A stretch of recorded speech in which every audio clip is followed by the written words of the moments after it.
Howdy, folks. You want to know the secrets to 50 miles to the gallon. Well, as you know, behind me, or maybe you don't, this is my 2009 GMC Sierra crew cab truck, 4-wheel drive, 6-speed automatic. Cool. 5.3 liter V8 with the active fuel management. It also runs on E85. Okay, it's government rated from the factory on the highway with regular gasoline, 20 miles to the gallon. Hey, for a 6,000 pound truck, I think that's amazing to get 20 miles to the gallon.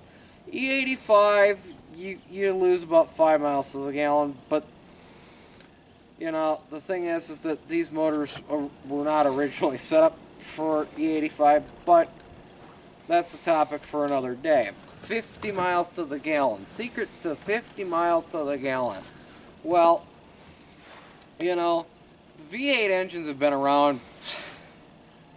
Affordable V8 engines have been around since 1932, but the V8 engine goes further than that back. Realistically, we here in America, we use gasoline a lot. So we tend to forget about different fuels. But it's something we should talk about. And it's where this discussion is actually leading. 50 miles to the gallon in this truck. If I'm going down a hill, I'll probably pull it. But I really don't see a way to put 50 miles to the gallon in a 6,000 pound truck when you've got the drag coefficient of a truck, you've got all that 4-wheel drive gear, you've got the actual weight of the truck itself. Plus, it's a 5.3 liter V8. It's 325 cubic inches. These motors were not designed for fuel economy. These motors, the LS series of engine, was never designed for fuel economy. When the LS motor was conceived, it was conceived as a pure hot rod engine. That's why it's a very popular hot rod engine. But there is a way to get 50 miles to the gallon. Just not with this. Let's actually move over here to the thing that does get 50 miles to the gallon. This vehicle from the start was conceived, built, and designed for one purpose in mind. That was to get you from point A to point B in the most economical way possible. And this is where fuel makes the big difference. Okay. Come on, take a shot of the engine. You'll see there's no carburetor, because there is no need for a carburetor. You've got diesel injectors. You've got a diesel pump. This is not a gas engine. This thing runs on diesel fuel. Alright, pan up to me. So, folks, diesel engines, why are they so efficient? Well, for starters, on a thermal efficiency standpoint, even this old 1981 Volkswagen diesel is 28% thermal efficient versus even the modern LS motor.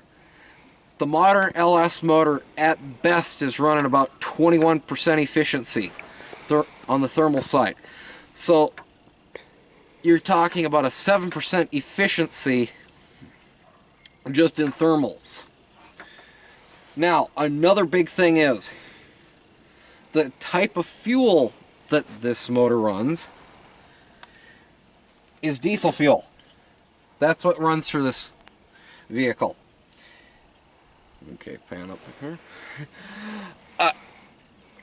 Diesel fuel has benefits that most gas guys don't think about, because they think about the 4-cycle process as it explains to gas.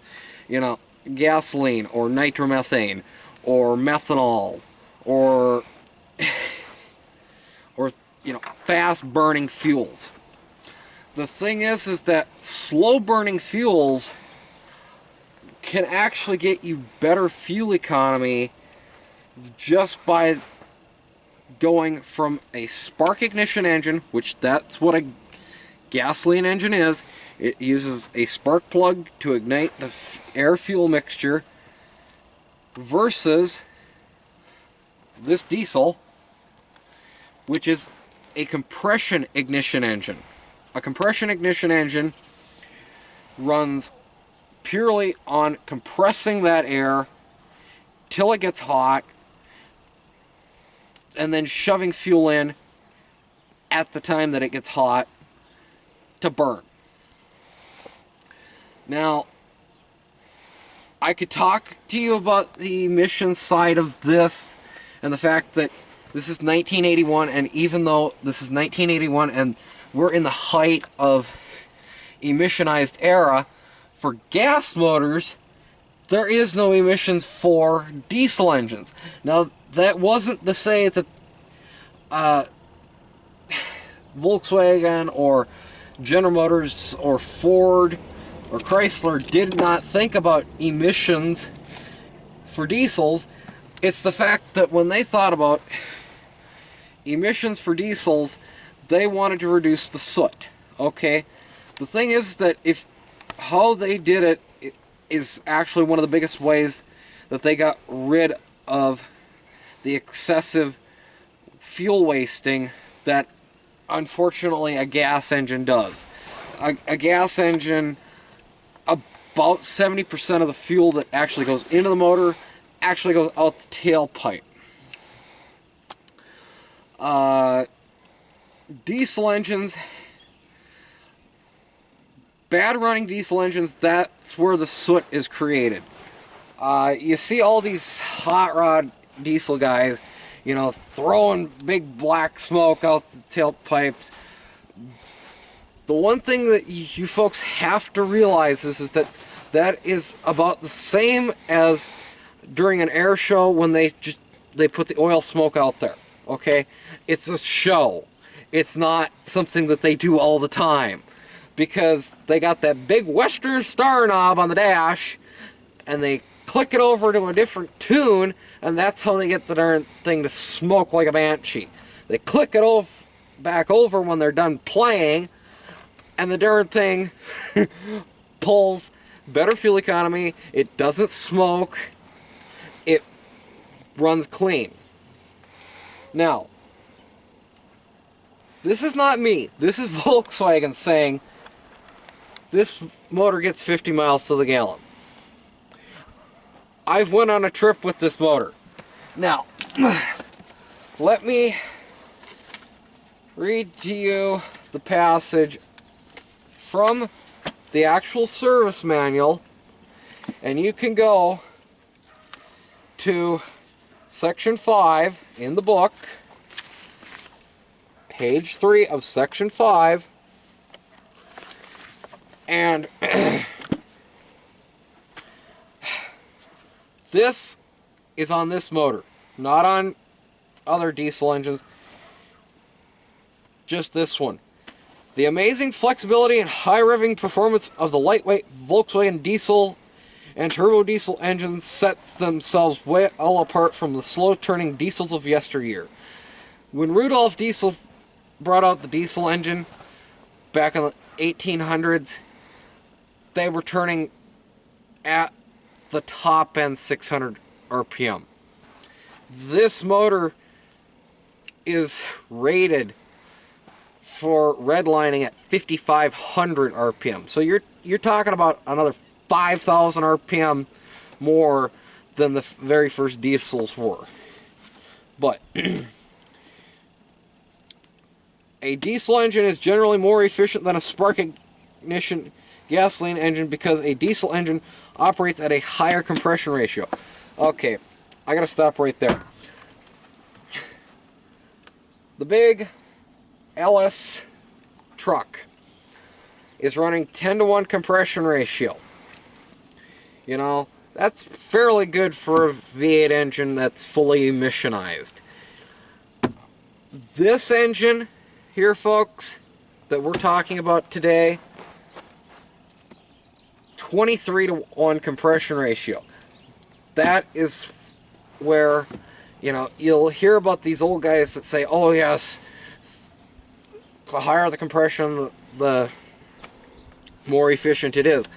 Okay, if that is true, 23-to-1 compression ratio makes it more efficient. You're not going to get a gas motor to run at that high of a compression ratio just due to the fact that the fuel will pre-ignite and melt itself to all holy heck without even going 100 miles. Now,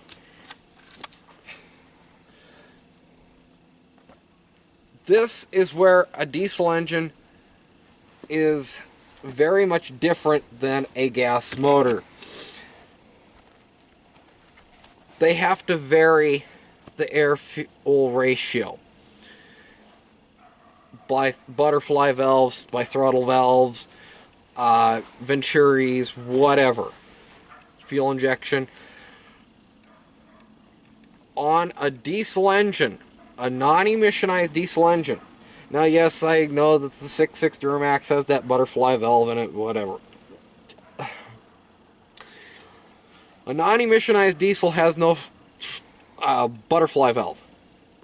Literally, folks, there's no butterfly valve. Now, you're wondering, how does this work? It varies the amount of fuel, not the amount of air, the amount of fuel that gets put into the motor. Now, the amount of fuel is controlled by this injection pump. And you got your fuel that runs out to these lines and pushes fuel directly into the cylinder. Direct injection, folks. This was, you know, the big thing. That's, you know, big thing now. That was commonplace in the 1980s with diesel engines. Alright. Another big thing. Why this car gets 50 miles to the gallon. This thing weighs less than a ton. This thing has a registered weight of 1,800 pounds. This thing literally weighs less than a ton. I can pick it up with any floor jack in the world that works. And the thing is that if this thing had a more aerodynamic body, you probably could eke out another 5 miles to the gallon out of it, okay? The thing is, for 1980s technology, 50 miles to the gallon, even today, amazing. But they were able to do it in the 1980s because of the efficiency of the diesel. The thing is that with diesel fuel, you actually have more thermal energy per gallon than you do gasoline, okay? It doesn't require its own catalyst, such as nitromethane does. With this in mind, you don't need as much fuel to make as much power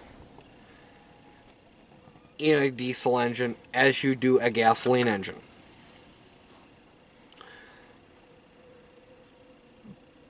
That is where this car does get 50 miles to the gallon, okay? And I'm going to read you the other passage I've marked out here. In the fuel and exhaust systems,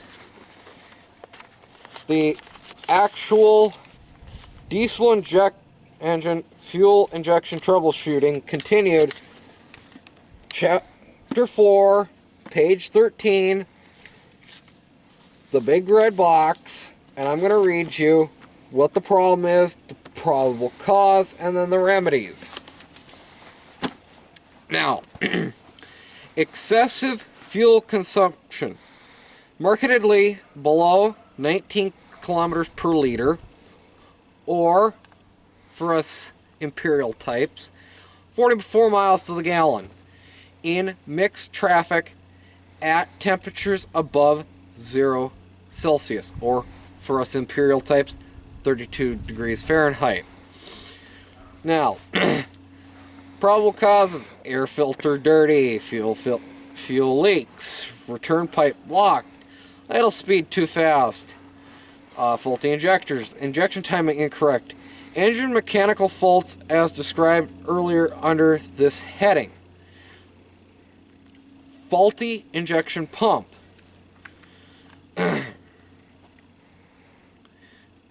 The remedies: clean, replace air filter, check and make sure that all the pipes and hoses are tight, check for kinks, replace lines if needed, check and if necessary adjust idle speed, check and if necessary replace injectors, repair or replace injectors, adjust injection timing, test compression, which that's another thing. If you followed the series on this car, and I'll put it at the end of the video, if you followed the engine series on this, when this thing needed a engine overhaul, well, a re-ring and a new cylinder head, it was running about 150 psi on the compression tester. Now, for those of you that don't know diesel and are just thinking gas, you're thinking, wow, that's amazing compression. On a diesel engine, that'd be about having only 30 psi on a gasser. This thing, a diesel, is supposed to run at least 320 psi, bare minimum, for operation. Now, we're going to go around the vehicle, and I'm going to show you folks another few key components to why this thing gets 50 miles to the gallon. Such as these wonderful 13-inch rims with these tires that are literally smaller in footprint than my hand. Okay? These provide less rolling resistance than the big, massive mutter tires that are on my truck. So of course, less rolling resistance means more fuel economy. Another big thing.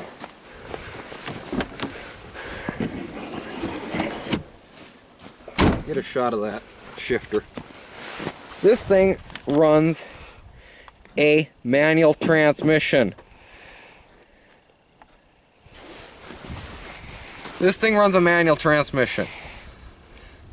Automatics, even today, still eat power a lot worse than a manual.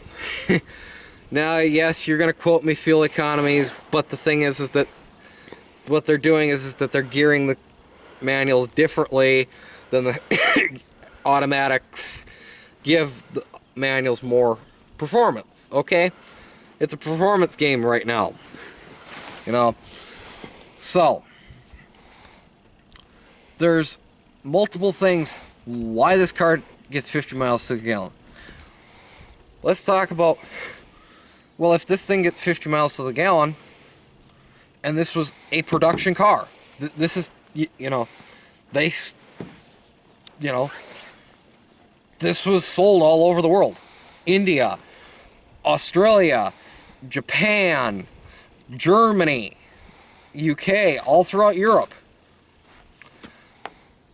Let's talk about why this didn't take off, at least here in America. This this car was a massive hit in the rest of the world, just not here in America.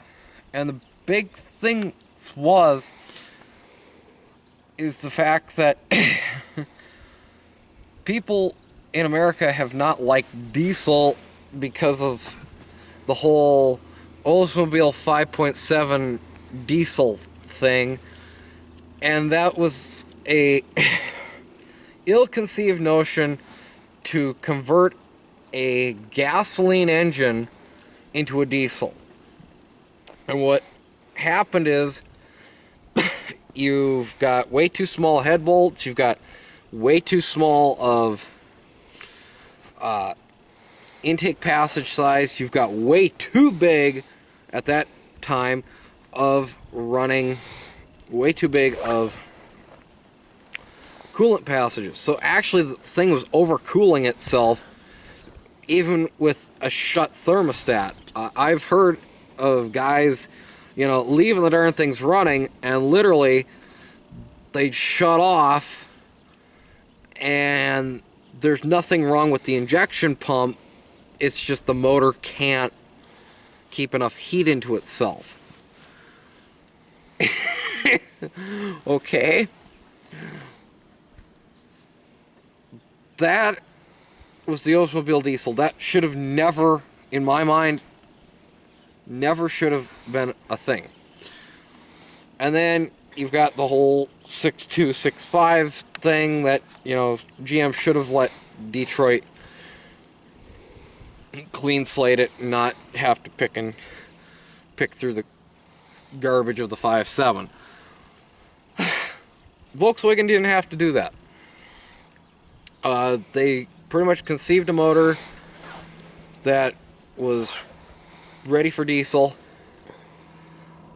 Yes, the block for the gasser is similar to the diesel, but there's enough differences that, you know, the diesel works and so does the gasser.